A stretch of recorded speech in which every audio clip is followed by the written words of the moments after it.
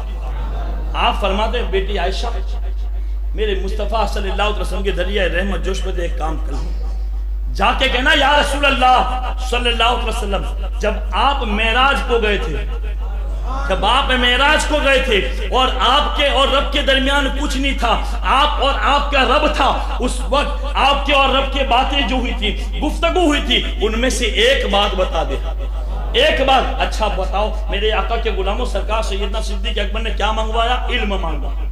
کیا منگوایا؟ علم. اور ہمارے جیسا اگر کوئی معاملہ پیش ہے, مثال ہے ہمارے جیسا معاملہ آ جائے, اگر شوہر کروڑ پتی ہے اور کہہ دے کہ بیٹی کیا بیوی کیا چاہیے بول مانگ, تو وہ بیوی کے میں ابا سے پوچھ کے آؤں تو ابا کہ کم گاڑی مانگ لے. جیسی جیسی سوچ ہوگی, جیسی جیسی نیت ہوگی ویسا ماحول ملے گا, جیسی فطرت ہوگی ویسا ماحول ملے گا. اور یہاں تو علم کا سمندر صدیق اکبر کی ذات ہے. آپ نے بیٹی سے کہا بیٹی جاؤ کچھ مانگنا ہے تو یہ مانگنا کہ جب معراج کی رات یا رسول اللہ گئے تھے آپ کے اور رب کے درمیان جو گفتگو ہوئی, جو باتیں, ان میں سے ایک بات بتاؤ. بولو سبحان اللہ. میرے آقا صلی اللہ علیہ وسلم کی پیاری بیوی ماں عائشہ صدیقہ رضی اللہ تعالیٰ پہنچی. پہنچنے کے بعد میرے آقا صلی اللہ علیہ وسلم نے دیکھا کہ عائشہ آئی. آپ فرماتے ہیں عائشہ مانگو کیا مانگتی ہو؟ مشورہ ہو گیا, بات ہو گئی. ہاں یا رسول اللہ. بولے مانگو کیا مانگتی ہو؟ عرض کی یا رسول اللہ فدا کا ابی و امی, میرے ماں باپ یا رسول اللہ آپ پہ قربان ہو جائے. جب آپ معراج کی رات اللہ رب العزت کی بارگاہ میں گئے تھے اس وقت آپ اور رب کے درمیان کوئی نہیں تھا. جب آپ کی باتیں ہوئی تھی ان میں سے ایک بات یا رسول اللہ بتا دیں. میرے آقا صلی اللہ علیہ وسلم فرماتے ہیں اے عائشہ یہ تو راز و نیاز کی بات ہے, اور راز و نیاز کی باتیں باہر نہیں کی جاتی, مگر میں نے کہا ہے, میں نے کہا ہے, اس لیے میری بات کبھی غلط نہیں ہوتی. اسی لیے تو کسی شاہ نے کہا منگتا تو ہے منگتا کوئی شاہوں میں دکھا دے, منگتا تو ہے منگتا کوئی شاہوں میں دکھا دے, جس کو میرے سرکار سے ٹکڑا نہ ملا ہو. سرکار سیدنا صدیق اکبر رضی اللہ عنہ کی پیاری بیٹی ماں عائشہ صدیقہ رضی اللہ عنہ کے سامنے میرے مصطفیٰ فرماتے ہیں اے عائشہ سنو, میں معراج کو گیا تھا, میرے رب کے سامنے ہم دونوں میں بات ہوئی تھی. میرے رب نے مجھ سے وعدہ کیا, میرے رب نے مجھ سے وعدہ کیا ہے کہ جو دو ٹوٹے ہوئے دلوں کو جوڑے گا, جو دو ٹوٹے ہوئے دلوں کو جوڑے گا, میرا رب کہتا ہے مجھے اپنی ذات کی قسم میں اسے بغیر حساب کے جنت عطا فرماؤں گا. اب اللہ کے رسول صلی اللہ علیہ وسلم کے غلاموں ماں عائشہ صدیقہ رضی اللہ عنہا اس فرمان کو سن کے بڑی خوش مزاج کے اندر خوشحال میں اللہ اللہ سرکار سیدنا صدیق اکبر کے پاس پہنچی. پہنچنے کے بعد آپ کا مزاج خوش ہے, آپ کے چہرے انور پہ خوشی کا اظہار ہے. اللہ اکبر. سرکار سیدنا صدیق اکبر رضی اللہ عنہ کے پاس پہنچنے کے بعد ماں عائشہ صدیقہ رضی اللہ عنہ سے پوچھتے ہیں اے عائشہ بتاؤ میرے مصطفیٰ نے کیا بتایا, اے بیٹی عائشہ بتاؤ میرے مصطفیٰ نے کیا بتایا. اللہ اکبر. ماں عائشہ فرماتی یار اے میرے ابا حضور میرے آقا نے فرمایا کہ میرے رب نے مجھ سے وعدہ کیا ہے کہ جو بندہ دو ٹوٹے ہوئے دلوں کو جوڑے گا قیامت کے دن رب فرماتا ہے میں اسے بغیر حساب کے جنت عطا فرماؤں گا. اللہ اکبر. جیسی بات کو سنا سرکار سیدنا صدیق اکبر رضی اللہ عنہ رونے لگے, آنکھوں میں سے آنسو جاری ہو گئے. ماں عائشہ فرماتی ابا حضور یہ تو بڑی خوشی کی بات ہے کہ اللہ تعالیٰ بغیر حساب تو اسے جنت دے گا جو جوڑے ٹوٹے ہوئے دلوں کو جوڑے گا. آپ فرماتے بیٹی عائشہ تو نے سکے کا ایک پہلو دیکھا, سکے کا ایک پہلو دیکھا, بیٹا سکے کا دوسرا پہلو نہیں دیکھا. دوسرا پہلو ہے کہ جو جوڑے گا وہ جنت میں جائے گا, تو جو توڑے گا وہ کہاں جائے گا. اور آج ہمارا حال دیکھا ہے نا ہم نے, آج دیکھا ہے ہم دوست بھی اتنے خطرناک ملے ان لوگوں کو کہ بھائی کو بھائی سے جدا کرتے ہیں, رشتہ داروں کو رشتہ داروں سے جدا کرتے ہیں. بس ایک بات سمجھو, پہلا سمجھاؤں, جب تک ہمیں دنیاوی معاملات میں رشتے کی بات آئے نا تو ٹھیک ہے، مگر عقیدے میں کوئی رشتہ نہیں ہے. بولو عقیدے میں کوئی رشتہ نہیں. دنیاوی معاملات کے ہر رشتے قبول، مگر عقیدے کے تعلق سے باپ ہو اور بیٹا ہو، مگر باپ اگر نبی کا گستاخ ہے اس سے کوئی رشتہ نہیں ہوگا. ماں اگر نبی کی گستاخ ہے اس سے کوئی رشتہ نہیں ہوگا. بیٹا اگر نبی کا گستاخ ہے اس سے کوئی رشتہ نہیں ہوگا. اس دنیا کے اندر، اس کائنات کے اندر اگر سب سے بہتر کوئی رشتہ ہے وہ امت مصطفیٰ کا اپنے نبی سے ہے. اور جو نبی سے رشتہ ہے دنیا میں اس سے بڑھ کر کوئی رشتہ. میرے آقا صلی اللہ علیہ وسلم کے غلاموں، کبھی بھی کسی رشتہ دار کے اندر دلال پیدا نہ کرنا، کبھی کسی پڑوسی کو نہ ستانا، کبھی کسی پڑوسی کو تکلیف نہ دینا. یہ پڑوسی اتنے اعلیٰ ہوتے ہیں کہ آج اگر آپ تکلیف میں ہونے تو پہلی بات بتاؤں، پڑوسی کے تعلق سے 2-5 منٹ معافی کا طلبگار، معافی چاہتا ہوں، بات پوری ہو جائے گی انشاءاللہ. پڑوسی ایسی برکت والی چیزیں نا. فور ایگزامپل، میں بیمار پڑا، یہ میرے پڑوسی ہے، میں بیمار پڑوں گا تو سب سے پہلے کون آئے گا میرے گھر میں؟ زور سے بول دو یار. پڑوسی آئیں گے نا، سب سے پہلے پڑوسی آئیں گے. تو رشتہ دار تو آنے والے ہی آئیں گے، مگر سب سے پہلے. اور اسی پڑوسی کو اگر آپ نے تکلیف دی ہوگی تو اس کے دل کو تکلیف ہوگی نا. مگر میرے مصطفیٰ فرماتے ہیں کہ پڑوسی کو، دوسرے پڑوسی کا حق یہ ہے کہ جب بھی مشکل میں ہو تو دوڑ کے جائے. تو یہ ہمیں یہ نہیں، یہ جو ہمارے پاس شیطانی خیالات ہیں کہ میں کیوں جاؤں اس کے پاس، اس نے میرے ساتھ یہ کیا، اس نے میرے ساتھ وہ کیا. سب سے بڑی بات بتاتا ہوں، یاد رکھنا، اللہ کے رسول کے اوپر جو ظلم و ستم ہوئے اس سے بڑھ کر تو آپ کے اوپر کچھ نہیں ہوا ہے. زور سے بول دو نا، نہیں ہوا نا. میرے آقا صلی اللہ علیہ وسلم کی سیرت اٹھا کے دیکھ لینا اور آج توبہ کر لینا. اگر آپ کی وجہ سے کسی پڑوسی کو تکلیف ہے یا آپ کے رشتہ دار آپ سے ناراض ہیں تو جا کے معافی مانگ لینا. میرے آقا نے وعدہ فرمایا ہے، اگر کسی کے سامنے جھکنے سے تمہیں شرم آئے اور تمہاری شان میں گھاٹا ہو جائے یا تمہاری عزت چلی جائے، میرے مصطفیٰ نے وعدہ کیا قیامت کے دن میرے مصطفیٰ عزت عطا فرمائیں گے. قیامت کے دن میرے مصطفیٰ عزت عطا فرمائیں گے. اللہ کے رسول صلی اللہ علیہ وسلم کو یہ بات سمجھانے کے لیے، ورنہ واقعہ سب نے سنا ہے، اللہ کے رسول صلی اللہ علیہ وسلم کو کتنی تکلیف دی گئی. ایک بڑھیا نے بار بار کچرا ڈالا، ایک بڑھیا نے بار بار تکلیف پہنچائی، پھر بھی میرے مصطفیٰ صلی اللہ علیہ وسلم کے اوپر ایک دن کچرا نہ ڈالا. تو میرے آقا نے پوچھا یہ اس کے تعلق سے کہ یہ بڑھیا کہاں ہے؟ فرمایا وہ تو بیمار ہے. جانے کے بعد میرے آقا کے اخلاق طیبہ دیکھو، ان سے بڑھ کر دنیا میں کوئی انسان نہیں، ان سے بڑھ کر دنیا میں کوئی افضل نہیں، ان سے بڑھ کر دنیا میں کوئی بہتر نہیں. ان کے اخلاق سے بڑھ کر اس دنیا میں کسی کا کردار نہیں، ان کے کردار سے بڑھ کر اس دنیا میں کسی کا کردار کی حقانیت نہیں. اللہ کے رسول کا پیارا کردار دیکھو، وہ کچرا پھینکنے والی. اور آج ہمارا حال دیکھنا ہے تو دکھاؤ، اگر ہمارے پڑوس نے اگر تھوڑا پانی ڈال دیا ہو تو جھگڑا، تھوڑا پانی ڈال دیا تو جھگڑا. ہماری بہن والتی تھی، تھوڑا ادھر چلا گیا یا اس کے گھر سے والنے والوں کو ادھر آ گیا، اور اتفاق تو یہ کہ ہوا سے اڑ کے بھی آ جاتا ہے نا، ہوا سے اڑ کے تب بھی جھگڑے. یہ ہمارے حال ہیں. ہم مسلمان ہیں، ہم مومن ہیں، ہم نبی کے غلام ہیں. ارے ایک مرتبہ سیرت مصطفیٰ اٹھا کے تو دیکھو یارو. ارے کچرا تم پہ تمہارے گھر کے آنگن میں آیا، تم نے سیرہ رحمی نہ کی، تم نے بدلہ اچھا نہ دیا، تم نے جھگڑے کر لیے. اور میرے مصطفیٰ کی سیرت اٹھا کے دیکھ لو، میرے مصطفیٰ پہ کچرا روزہ نہ پڑا، ایک دن نہ پڑا. میرے مصطفیٰ نے پوچھا کہاں ہے، کچھ بتایا گا بیمار ہے. میرے آقا نے جو میرے مصطفیٰ پہ روزانہ کچرا ڈالتی تھی وہ بیمار تھی کہ اس کی بیمار پرسی کے لیے مصطفیٰ پہنچ. اب بتاؤ اس سے بڑھ کے اخلاق کہاں سے لا. تو میرے آقا کے غلاموں، کبھی رشتہ داروں سے رشتہ نہ توڑنا.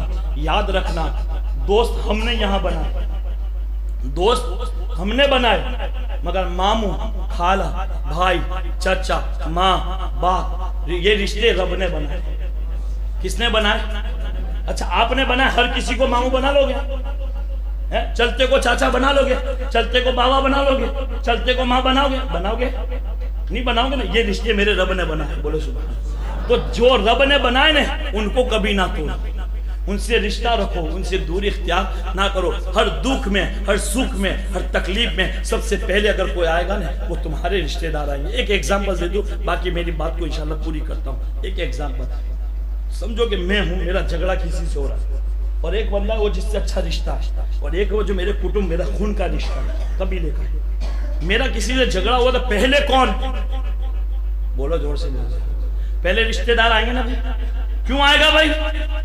تم کتنا بھی لڑ لو ان سے، کتنے بھی تعلق توڑ لو مگر اس بندے کے اندر تمہارے دل میں محبت ہے یا رشتہ داری کے تعلق سے اس کے دل میں محبت بسی ہے، تم کتنی بھی تکلیف اٹھا دو مگر جب تم تکلیف میں ہوگے نا پہلا وہ تمہارا رشتہ دار آئے گا۔ اس لیے میرے آقا کے غلاموں کبھی رشتہ داروں سے رشتہ داری نہ توڑنا اور اپنے پڑوسیوں کو کبھی تکلیف نہ دینا۔ اگر کسی نے یہ کام کیے ہیں تو آج رب کی بارگاہ میں توبہ کر لینا۔ یا ایھا الذین آمنوا توبوا الی اللہ توبۃ نصوحا، اے ایمان والو اللہ کی طرف توبہ کرو، وہ توبہ کو قبول فرمانا ہے، اور ایسی توبہ جیسے توبۃ نصوحا کی گئی ہے۔ اللہ سے دعا ہے مولا اس کے فضل سے اس کے کرم سے ہمیں کما حق توبہ کر کر اپنے رشتہ داروں سے اپنے خدوم سے اپنے پڑوسیوں سے اچھے سلوک کر کے زندگی گزارنے کی توفیق عطا فرمائے۔ وما علینا الا البلاغ۔ السلام علیکم ورحمۃ اللہ تعالی وبرکاتہ۔ پیارے دوستوں، میری آواز کسی تک پہنچے یا نہ پہنچے، کسی کے دل پر اثر کرے یا نہ کرے، میں کوشش کر کے اپنے حصے کا فرض ادا کرتا رہوں گا۔ اگر آپ کو بھی میری کوشش اچھی لگے تو اس پیغام کو اپنے دیگر دوستوں تک فیس بک اور واٹس ایپ کے ذریعے ضرور پہنچائیے گا۔ نیز چینل پر نئے آنے والے دوستوں سے گزارش ہے کہ اگر انہوں نے ابھی تک ہمارے چینل کو سبسکرائب نہیں کیا تو اسے سبسکرائب کرتے ہوئے ساتھ موجود گھنٹی کے بٹن کو بھی دبا دیں تاکہ ہر نئی آنے والی ویڈیو کی نوٹیفیکیشن باقاعدگی کے ساتھ آپ تک پہنچتی رہے۔